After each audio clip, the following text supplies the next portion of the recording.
இப்போ ப்ளவுஸ்க்கு ஹூக் எப்படி வைக்கிறது அப்படின்றத தான் பார்க்க போகிறோம். ஆக்சுவலாக இந்த வீடியோ இந்த ஹூக் ரெடி பண்ணியிருக்கேன் இல்லையா, இதுக்கு நான் வீடியோவே மேக் பண்ணி முடிச்சிட்டேன்.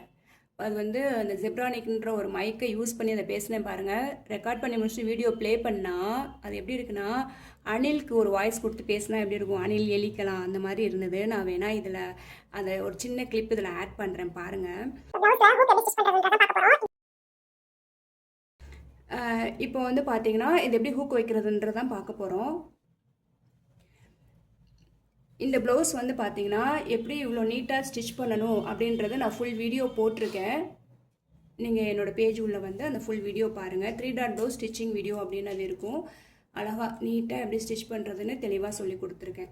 இப்போ இதுக்கு ஹூக் வைக்கிறது எப்படின்றத பார்க்கலாம். ஃபஸ்ட்டு ஒரு நல்ல உங்கள்கிட்ட குண்டாக ஒரு ஊசி, கோணி ஊசி மாதிரி இருக்குது அப்படின்னா அதை இந்த மாதிரி குத்தி இப்படி ஒரு ஓட்டை போட்டுக்கோங்க. ஓகேவா? என்கிட்ட வந்து இல்லை, அதனால் மெஷின் ஊசியே வந்து நான் இதை எடுத்து இந்த மாதிரி பண்ணி வச்சுருக்கேன். இந்த குண்டாக இருக்கு இல்லையா, இந்த பிளேஸில் வந்து இப்படி பண்ணி ஒரு ஹோல் க்ரியேட் பண்ணியிருக்கேன். இப்போ இதை எடுத்துடுறேன். ஓகேவா? தெரியுதா? இங்கே ஒரு ஓட்டை இருக்கிறது தெரியுதா? இதில் என்ன பண்ணுறேன் அப்படின்னா, இது என்னோடய கொக்கியோட ஹெட்டு வந்து கீழே இப்படி பார்த்த மாதிரி இருக்குது. இந்த கொக்கியோட வளைவு வந்து இந்த பட்டி பார்ட்டோட எட்ஜை பார்த்த மாதிரி இருக்குது.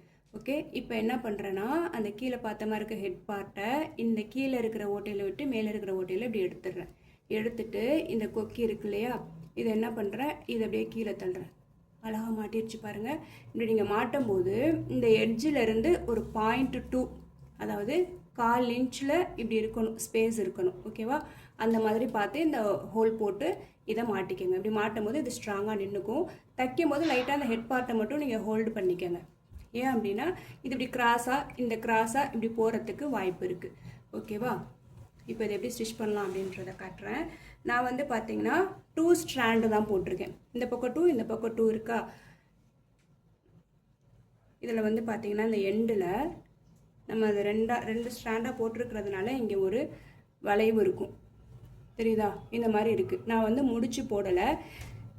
என்னடா இது, முடிச்சு போடலை. அதுக்கு பதிலாக இந்த வளைவையே நான் வந்து முடிச்சு போடுறதுக்கு யூஸ் பண்ணிக்க போகிறேன். அது எப்படின்றத காட்டுறேன். இப்போது எடுத்துட்டேன். இப்போ பாருங்கள், அதாவது லைனிங் ஃபேப்ரிக்கில் மட்டும் கொஞ்சம் குத்திக்கிறேன். அப்படியே அந்த வளைவுக்குள்ளே அந்த ஊசியை விடுறேன். லைனிங் ஃபேப்ரிக்கில் கொஞ்சம் துணியை எடுத்து அதுக்கப்புறம் அந்த வளைவுக்குள்ளே நான் வந்திருக்கேன். இப்படியே வெளியே இழுத்துட்டு வந்து வரும்போது, ஏன்னா நான் லாக் போடல இல்லையா, முடிச்சு போடாததுனால கொஞ்சம் கவனமாக வர்றேன். இப்போ பாருங்கள், இந்த வளைவு இங்கே இருக்கா. இப்போ என்ன பண்ணுறேன், இந்த வளைவுக்குள்ளே அப்படி ஊசியை விட்டு வளைவுக்குள்ளே கொஞ்சம் துணியை எடுத்து அப்புறமா இந்த கொக்கியோட அந்த ரிங் இருக்கு இல்லையா, அது உள்ற வர்றேன். அப்படி வரும்போது இந்த ஊசியிலேருந்து வருது இல்லையா நூல் வெளியில், அதை என்ன பண்ணுறேன், அப்படியே நீடியில் ஒரு சுற்றுறேன். சுற்றிட்டு வெளியில் இழுத்துடுறேன். ஓகே, இப்போ என்னாச்சு பாருங்கள், எனக்கு அழகாக முடிச்சு விழுந்துருச்சு. ஓகேவா? இப்போ மறுபடியும் என்ன பண்ணுறேன், இந்த வளைவு எனக்கு இன்னும் கொஞ்சம் தெரியுது. அந்த வளைவுக்குள்ளே நீடியில் விட்டு கொஞ்சோண்டு துணியை எடுத்து இந்த ஹூக்கோட ரிங்குக்குள்ளே வர்றேன். வரும்போது இந்த ஹூக்லேருந்து நீடிலேருந்து வெளியில் வருது இல்லையா த்ரெட்டு, இதை வந்து நீடியில் ஒரு சுற்றுறேன். சரி, இதுக்கு வளைவு இருக்குது, முடிச்சு போடாமல் தைச்சிட்டிங்க. இப்போ கட் பண்ணும்போது அந்த வளைவு கட் ஆயிரும். அப்போ என்ன பண்ணுவீங்க, முடிச்சு போட்டு தானே ஆகணும் அப்படின்னு யோசிப்பீங்கல்ல. அப்போவும் நான் போட மாட்டேன். அது எப்படின்றது செகண்ட் ஹூக்கில் நான் சொல்கிறேன். இப்போ நீடிலேருந்து வெளியில் வர த்ரெட்டை நீடியில் ஒரு சுற்றுறேன்.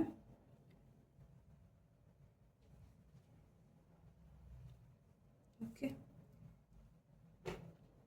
கொஞ்சோண்டு லைனிங்கில் மட்டும் குத்தி ஃபேப்ரிக் எடுத்து அந்த ரிங்குக்குள்ளே போகிறேன். நீடிலேருந்து வெளியில் வர்றத ஊசியை வந்து ஒரு சுற்றுறேன். அப்படியே வெளியில் இழுக்கிறேன். அதே மாதிரி இந்த வளைவை சுற்றி நீங்கள் தைச்சி பாருங்கள். அது பார்க்குறதுக்கே க்யூட்டாக இருக்கும். நம்ம ஒரு ஒர்க் பண்ணுறோம் அப்படிங்கும்போது அதை ரசித்து பண்ணுறோம் அப்படின்னா அதோட அழகே சூப்பராக வரும். பாருங்கள் தையல் எவ்வளோ நீட்டாக இருக்குது அப்படின்னு. ஓகே, இப்போ நான் என்ன செய்கிறேன் அப்படின்னா, எனக்கு போதுமான ஸ்ட்ராங் இங்கே கிடச்சிருச்சு. நான் 2 ஸ்ட்ராண்டு தான் வச்சுருக்கேன். இங்கே நீங்கள் 4 ஸ்ட்ராண்டு வச்சுருக்கீங்க அப்படின்னா இங்கே ஒரு 3 தையல் போட்டாலே உங்களுக்கு ஸ்ட்ராங் ஆகிடும். இந்த பக்கம் ஒரு 3 தையல், அந்த தையல் வந்து ஒன்று மேலே ஒன்றா இல்லாமல் இப்படி பக்கத்தில் இப்படி போடுங்க. அப்போ பார்க்குறதுக்கு அது நீட்டாக இருக்கும். இப்போ என்ன பண்ணுறேன்னா, இங்கே எங்கே முடிச்சனோ அங்கே கரெக்டாக எங்கே முடிச்சனோ அங்கே நீடியில் உள்ளே விட்டு இந்த ரிங்கு உள்ளே நான் வெளியில் எடுக்கிறேன். ஓகேவா? இப்போது இது தனி ஸ்டிச், இது தனியாக ஸ்டிச் போட்ட மாதிரி இருக்கும். ஆனால் நம்ம கண்டினியூவாக தான் பண்ணுறோம். ஏன்னா இங்கேருந்து இங்கே வந்து நேரடியாக அந்த ரிங்குக்குள்ளே உள்ள வழியாக நூலை விட்டு எடுத்திருக்கோம். இப்போ இந்த பக்கம் என்ன பண்ணணும், அதே தான். லைனிங்கில் கொஞ்சம் ஃபேப்ரிக் எடுத்துக்கிறேன், இந்த ரிங் உள்ள விடுறேன், இந்த நீடிலேருந்து வெளியில் வருதில்ல இந்த த்ரெட்டை நீடியில் ஒரு சுற்றுறேன். சுற்றிட்டு நான் வந்து வீடியோ ரெக்கார்ட் பண்ணிகிட்ருக்கேன் அப்படின்னு சொல்லி என்னோடய டீம் எப்படி பேசிக்கிறாங்க தெரியுமா? ஹஸ்கி வாய்ஸில் பேசிகிட்டு இருக்காங்க. அதுவும் இங்கே சேர்த்து ரெக்கார்ட் ஆகுதா அப்படின்றது தெரியலை. டிஸ்டர்ப் ஆகக்கூடாதுன்னு அப்படி பேசுகிறாங்களாமா.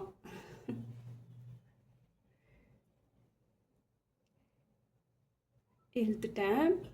இப்போ பாருங்கள், மறுபடியும் நான் அதுக்கு மேலே குத்தலை. இப்போ இங்கே தையல் இருக்கா, இது பக்கத்தில். ஓகே, இதை மெஷின்லேயே எப்படி ஸ்டிச் பண்ணலாம் அப்படின்றது நீங்கள் தெரிஞ்சுக்கணும் அப்படின்னு நினச்சிங்கன்னா எனக்கு வந்து கமெண்ட்டில் எனக்கு மென்ஷன் பண்ணுங்க, கமெண்ட்டில் எனக்கு போஸ்ட் பண்ணுங்கள். அப்போ எனக்கு தெரியும் நீங்கள் அதெல்லாம் எதிர்பார்க்குறீங்கன்னு சொல்லிவிட்டு அது எப்படின்றது உங்களுக்கு நான் டீட்டெயில்டாக சொல்லித்தருவேன்.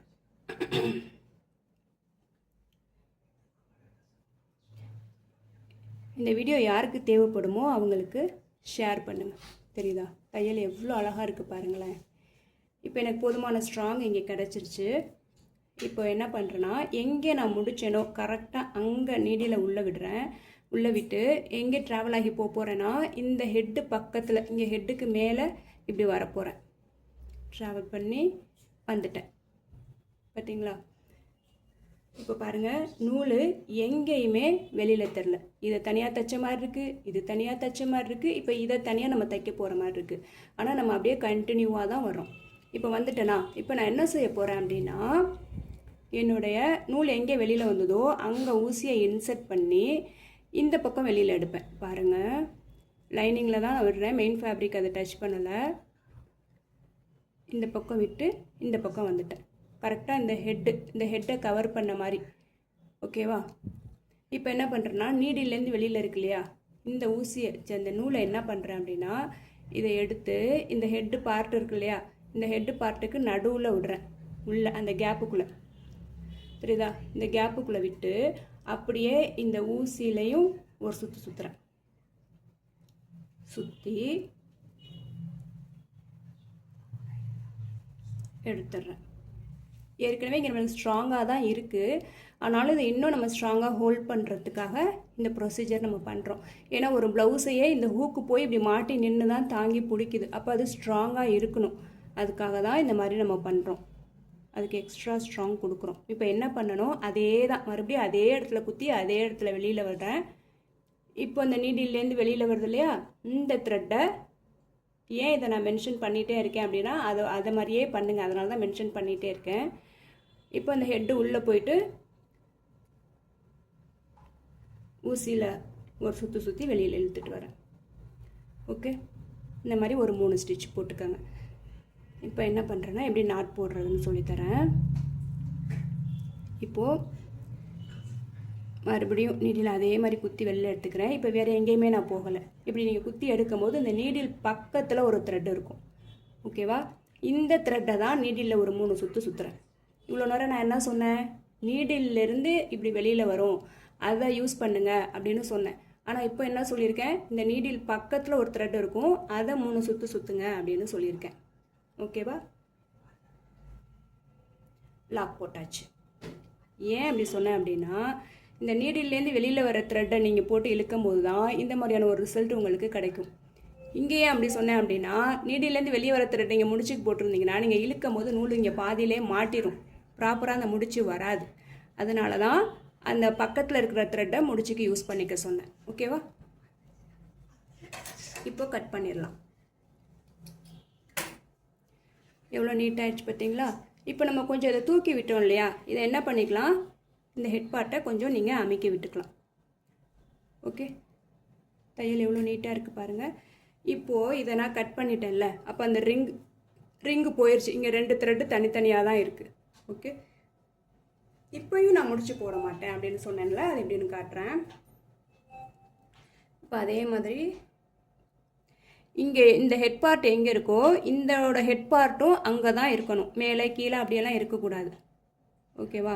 நான் அதே மாதிரி இருக்க மாதிரி இதுக்கு நேராக அந்த ஊசி வெளியில் வர்ற மாதிரி இந்த ஊசியை வெளியில் எடுத்துக்கிறேன்.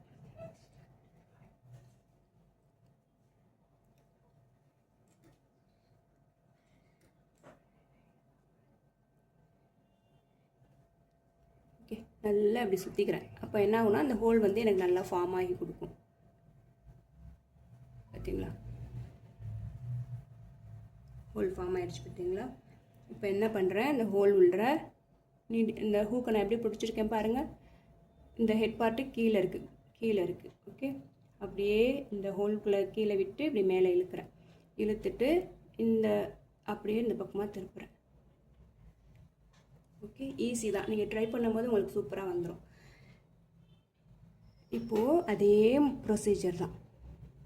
நீடியில் லைனிங் ஃபேப்ரிக்கில் கொஞ்சம் எடுத்துக்கிறேன், அந்த ரிங் உள்ளே விடுறேன், வெளியில் இழுத்துட்டு வரேன். கிட்ட வரும்போது கொஞ்சம் மெதுவாக இழுத்துட்டு வரேன். இந்த நூல் இங்கே கொஞ்சம் நீட்டிகிட்டு இருக்கு பார்த்தீங்களா, அது அப்படியே இருக்கட்டும். கொஞ்சமாக நீட்டிகிட்டு இருக்குது, அது அப்படியே இருக்கட்டும். இப்போ லைனிங் உள்ளே போயிட்டு அந்த ரிங் உள்ளே வெளியே வந்துட்டேன்.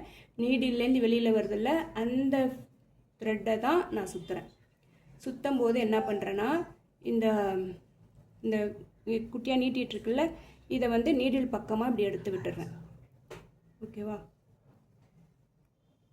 அதாவது இப்படி நீங்கள் இழுக்கும் போது அந்த முடிச்சுக்குள்ளே போயிட்டு அது லாக் ஆகணும். இந்த இழுக்கிறேன் இல்லையா, இப்படி இழுக்கும் போது இந்த முடிச்சுக்குள்ளே அந்த அந்த குட்டி நூல் போயிட்டு இப்படி லாக் ஆகணும். ஆயிடுச்சு, தெரியுதா? இது போய் லாக் ஆகிடுச்சு. ரொம்ப இழுக்காதீங்க, கொஞ்சம் பொறுமையாக இருங்க. அடுத்த முடிச்சை இழுக்கும் போது டைட்டாக இழுத்துக்கலாம். இப்போ இந்த நூல் இங்கே இருக்கா, இதை அப்படியே வச்சுட்டு இது வரைக்கும் என்ன சொன்னேனோ அதே தான். இந்த முடிச்சு போடும்போது அந்த நூலை வந்து அந்த முடிச்சுக்குள்ளே சேர்த்து வச்சு போட்டுருவேன். கண்டினியூவாக போடும்போது அது கம்ப்ளீட்டாக போய் மறைஞ்சிடும். ஏன்னா நம்ம முடிச்சு போடுறோம்னு வச்சுக்கோங்களேன், அது குண்டு குண்டாக அந்த இடத்துல அது தெரியும்.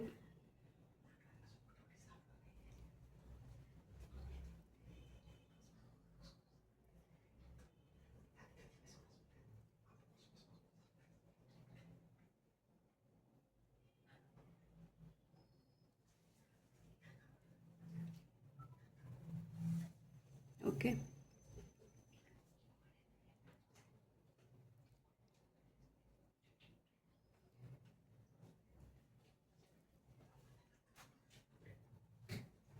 பார்த்தீங்களா? கம்ப்ளீட்டாக போய் மறைஞ்சிருச்சு. அந்த குட்டியாக நான் விட்ட நூல் கம்ப்ளீட்டாக மறைஞ்சிருச்சு. இதே தான் இப்போ இங்கே என்ன பண்ணணும், சேம் அதே தான் இங்கே பண்ணுவேன். இதே மாதிரி இனிமேல் உங்களோட ப்ளவுஸில் ஹூக் ரெடி பண்ணுங்கள். நீங்கள் ரெடி பண்ணதை நீங்களே எடுத்து பார்ப்பீங்க. ஏன்னா அவ்வளோ அழகாக இருக்கும் அதை பார்க்குறதுக்கு. ஓகேவா? இதே மாதிரி ட்ரை பண்ணுங்கள்.